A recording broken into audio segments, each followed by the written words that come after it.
proyecciones que hay en la agroexportación. Sin embargo, ahora también queremos dar una mirada a cuáles son las condiciones laborales en las que se da esta cadena de producción de lo que es la agroexportación y cuál es también la conducta empresarial que tienen cada uno de los involucrados. Por eso está con nosotros Javier Mujica. Él es miembro del Programa de Empresas y Desarrollo y Derechos Humanos de Perú Equidad para hablar de este tema a más profundidad. ¿Cómo está, señor Mujica? Muy buenas tardes. ¿Qué tal? Muy buenas tardes. Muy bien, muchísimas gracias. Y como estábamos compartiendo, no sabemos de lo valioso y las buenas proyecciones que hay para los próximos años, incluso para este 2023, de lo que es las agroexportaciones. Sin embargo, hay que darle una mirada más global, ¿no? Porque esto es un trabajo en conjunto. Si bien es cierto, es importante la producción, pero también quiénes hacen posible poder sacar adelante esto. Sí, en efecto, digamos, la proyección de las exportaciones peruanas en general y en el campo de la agroindustria en particular tiene amplias oportunidades fundamentalmente alrededor de dos ejes que tienen que ver con la sostenibilidad y legitimidad de las actividades económicas que permiten esa exportación y en particular el trato que se le da a los trabajadores que producen esa riqueza y en segundo lugar la armonización de las conductas empresariales en Perú a lo que se espera de ellas en el proceso de acceso a la Organización para la Cooperación y el Desarrollo Económico, OCDE. Perú quiere entrar a la OCDE, otros 4 países en el mundo están compitiendo con Perú para ingresar a este organismo internacional. En América Latina son Argentina y Brasil, además de Perú, y la OCDE demanda que los países que son miembros de este organismo internacional comprometan conductas empresariales responsables. Una conducta empresarial responsable es una conducta que actúa con debida diligencia para no producir daños en los derechos de las partes con las que actúan las empresas. Y dado que este es el objetivo, en Ica, que es uno de los 2 grandes polos de desarrollo de la agroindustria peruana, se ha producido un acuerdo entre los empresarios, a través de la Cámara de Comercio de Ica, y las organizaciones que están enfocadas en la promoción de los derechos humanos. La Comisión de Derechos Humanos de Ica y el Centro de Políticas Públicas y Derechos Humanos Perú Equidad, que han elaborado un informe. Eso básicamente. Entonces vamos, así es cierto, estamos analizando cómo nos va en general como país, ¿no? En las distintas regiones, pero vamos a centrarnos en la región Ica. Usted señalaba, concentra el 60-70% de producción agroexportadora, ¿no? Entonces, hay un reciente informe, amigos televidentes, que es importante poder conocerlo porque desde los resultados es que uno toma acciones, es desde lo que uno espera también mejorar determinadas condiciones en las que se dan sobre todo para el trabajador. Señor Mujica, ¿cuál es este estudio recientemente que se ha revelado y qué precisa, ¿no? ¿Qué información valiosa contiene este estudio en pro de las condiciones laborales de los trabajadores? Bueno, en primer lugar, veamos el punto de partida. Es una explosión social que ocurre el último trimestre del año 2020. Recordemos, las carreteras de Ica tuvieron varios muertos en estos conflictos sociales. Y en diciembre de ese año se derogó la vieja ley del régimen laboral de la agroindustria y se la reemplazó por una nueva ley. La vieja ley era la 27360, la nueva ley la 31110. Esta nueva ley equipara los derechos de los trabajadores de la agroindustria con los trabajadores de régimen común. Antes, esos trabajadores por 20 años tuvieron menos derechos que los demás trabajadores. Igual estas empresas pagaban la mitad de impuestos que el resto de empresas del país y tenían otros beneficios. Esto ha cambiado. Y estas partes relevantes en Ica, que son la Cámara de Comercio de Ica, la Comisión de Derechos Humanos y Perú Equidad, han decidido llevar adelante un proyecto ambicioso, que es elaborar un plan regional sobre empresas y derechos humanos en Ica, que sea un modelo para el país, que aborde 2 problemas significativos en la región, que son las condiciones sociolaborales de los trabajadores y lo que en Ica se denomina el estrés hídrico, la problemática del agua, ¿no? Para la agricultura. Se ha acordado avanzar progresivamente en esta dirección, por tanto, primero las condiciones sociolaborales y después el estrés hídrico. Y en relación a las condiciones sociolaborales, se conformó un equipo técnico que hizo esta investigación sobre la base de más de 350 entrevistas a trabajadores de las 10 más importantes empresas agroindustriales de Ica y encontró como hallazgos principales... Eso, ¿qué se encontró en esas 350 entrevistas de manera aleatoria, ¿no? Sí. En las empresas más importantes de Ica. Bueno, en primer lugar hay un alto grado de formalidad en estas relaciones laborales, ¿no? Son trabajadores que están en planillas, que tienen seguro social, que en general se respetan las condiciones mínimas establecidas por la ley para los trabajadores de la agroindustria. Pero esto al mismo tiempo va acompañado de dos aspectos que pueden resultar problemáticos, que son en primer lugar el elevadísimo nivel de inseguridad laboral que existe. Es decir, más del 97% de los trabajadores de la agroindustria están vinculados por contratos temporales de corta duración. Y esto a su vez impacta en la posibilidad de ejercer unas libertades básicas como es la libertad de asociación sindical y de negociación colectiva. En estos 350 trabajadores entrevistados de estas 10 grandes empresas no se encontró un solo trabajador sindicalizado. No hay sindicatos. No hay. Y si no hay sindicatos, no hay negociación colectiva. Claro. Entonces, estos trabajadores ganan un salario que se aproxima mucho al salario mínimo, porque los trabajadores de la agroindustria reciben su salario y todos sus beneficios diariamente. Es decir, se le paga su jornal diario, a lo que se suma una parte de su gratificación, una parte de su compensación por tiempo de servicios. Entonces, si sumamos estos dos últimos aspectos, más su remuneración, es el salario mínimo más un poco más. Si le quitamos estos beneficios y se les paga mensualmente, sería básicamente el salario mínimo. Y estas son condiciones de empleo que no son acordes con la prosperidad y rentabilidad de esta actividad económica. Eso lo ve todo el mundo y dice, eso no puede ser.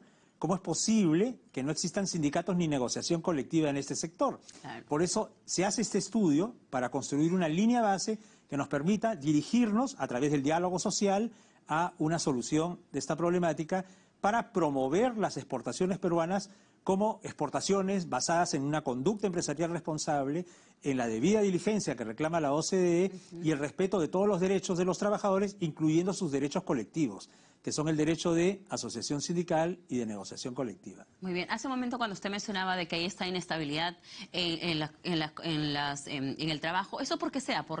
De repente, porque a veces se ha escuchado también de que los trabajadores son contratados por temporada, ¿no? El tema, la cosecha, hay un gran número de personas que son contratadas, pero el tiempo de, se podría decir, crecimiento, como que ya no hay ese vínculo. Se dice que la actividad agrícola en general y agroindustrial en particular es una actividad de profunda estacionalidad. Sí. Digamos, ¿no? Los frutos no se dan todo el tiempo. En alguna época unos frutos, en otra época otros frutos o alimentos, y por tanto habría esta estacionalidad, lo cual podría justificar la temporalidad de los contratos. Sin embargo, lo que se usa en casi todos los países del mundo en este ámbito son los contratos intermitentes pero discontinuos, es decir, tienen estabilidad. Yo trabajo en una actividad y el año entrante, cuando se produzca esa temporada, vuelvo a ser contratado y así sucesivamente. Pero si yo trabajo en una empresa en varios cultivos diferentes, de varias frutas diferentes, por ejemplo, yo podía trabajar establemente durante todo el año. El problema es que aquí se está abordando esto desde una lógica que privilegia el abuso de la temporalidad y ese es un aspecto que yo creo que debería corregirse. Claro, y para eso está este informe, para eso está ese estudio, para eso están las conclusiones, porque ya es una base, ¿no? Debidamente fundamentada, no solamente son presunciones, son estimaciones, son hechos reales y sobre esto es que se va a trabajar, ¿no? En mejorar. Ya con esta documentación, ¿qué se espera en adelante? ¿Cómo se genera el cambio para que esta situación, cuando nuevamente se realice un estudio, se pueda medir un cambio? Miren, este estudio lo que revela es que tenemos un buen primer punto de partida. La formalidad. La formalidad. Sin embargo, tenemos una periferia con muy intensa actividad informal, incluso en la esfera de la tercerización laboral, por ejemplo, que es fuente de mucho abuso y explotación laboral. Entonces tenemos que atacar simultáneamente una mejora de las condiciones de empleo en el sector formal, básicamente fortaleciendo el ejercicio de derechos colectivos, y tenemos que atacar la informalidad. Para esto segundo, hace falta potentes servicios de fiscalización del cumplimiento de la ley laboral, y esa es la SUNAFIL. Antes de las protestas sociales de fines del año 2020, en Ica, para más de 100.000 trabajadores en la industria, además de otras actividades económicas, construcción civil, comercio, lo que fuera, solo había un inspector titular y algunos pocos auxiliares. Hoy hay 17 inspectores de trabajo en Ica, 17, pero solo hay una camioneta. Ica es del tamaño del país del Salvador en Centroamérica. Si hay un conflicto laboral en las minas de Shougán, en San Juan de Marcona, y otro conflicto en una fábrica textil en Chincha, los inspectores no saben a dónde ir porque solo tienen una camioneta. No hay logística. Entonces, se necesita reforzar esto para complementar el esfuerzo que las empresas y las organizaciones de derechos humanos y los sindicatos, pocos que existen, pero los sindicatos de ICA, quieren hacer para hacer de este un modelo diferente de producción, más sostenible, en fin. Claro, justo eso venía mi consulta, ¿no? Usted nos hablaba de lo importante que es dotar de soporte logístico al equipo de profesionales para que hagan la fiscalización. Entonces, ¿qué más se necesita? Porque es importante abordar estos temas con especialistas, por ejemplo, como usted, que están directamente involucrados en el tema laboral, ¿no? Viendo el comportamiento empresarial, las condiciones en las que se dan estas jornadas. ¿Qué más se necesita? ¿Cuál es la ruta? ¿El Ejecutivo a través del Ministerio de Trabajo? ¿Qué otro organismo más? ¿Por dónde se puede conseguir cambios realmente sustanciales en mejora de los trabajadores? Sí, yo creo que ya cerramos con este estudio de línea base una primera fase. Así es. Y ahora pasamos a una segunda fase que debe incluir una presencia más sustantiva del Estado. Por un lado, el Ministerio de Justicia y Derechos Humanos está liderando la implementación de un Plan Nacional de Acción sobre Empresas y Derechos Humanos que entró en vigor el año 2021. O sea, ya estamos en 2023, se necesita meter mucha fuerza a esto porque la OCDE está mirando este proceso. Se necesita que el Ministerio de Trabajo y la SUNAFIL tengan una presencia más significativa. Las reformas legales que ocurrieron a fines del año 2020 y los reglamentos que se dictaron en agricultura y en trabajo posteriormente han establecido normas muy importantes para proteger, por ejemplo, a las mujeres trabajadoras de la agroindustria del acoso y la violencia sexual, para garantizar los derechos de la maternidad en el trabajo en la agroindustria, para garantizar las condiciones de seguridad y salud en el trabajo. Ustedes saben que son personas que trabajan expuestas a altas temperaturas, a la inclemencia del sol, se necesitan implementos de trabajo y también se ha establecido reglas para una negociación colectiva por rama de actividad, pero no se han implementado suficientemente. Entonces, en esta nueva etapa se necesita hacer eso operativo como algo corriente. Entonces, renovar la calidad de la producción y esto le va a dar mucho protagonismo a las exportaciones peruanas. Hoy día los consumidores responsables en Europa, en Canadá, en los Estados Unidos, premian las exportaciones que son orgánicas o que son sostenibles. Entonces necesitamos que Perú se posicione con una presencia significativa en ese aspecto.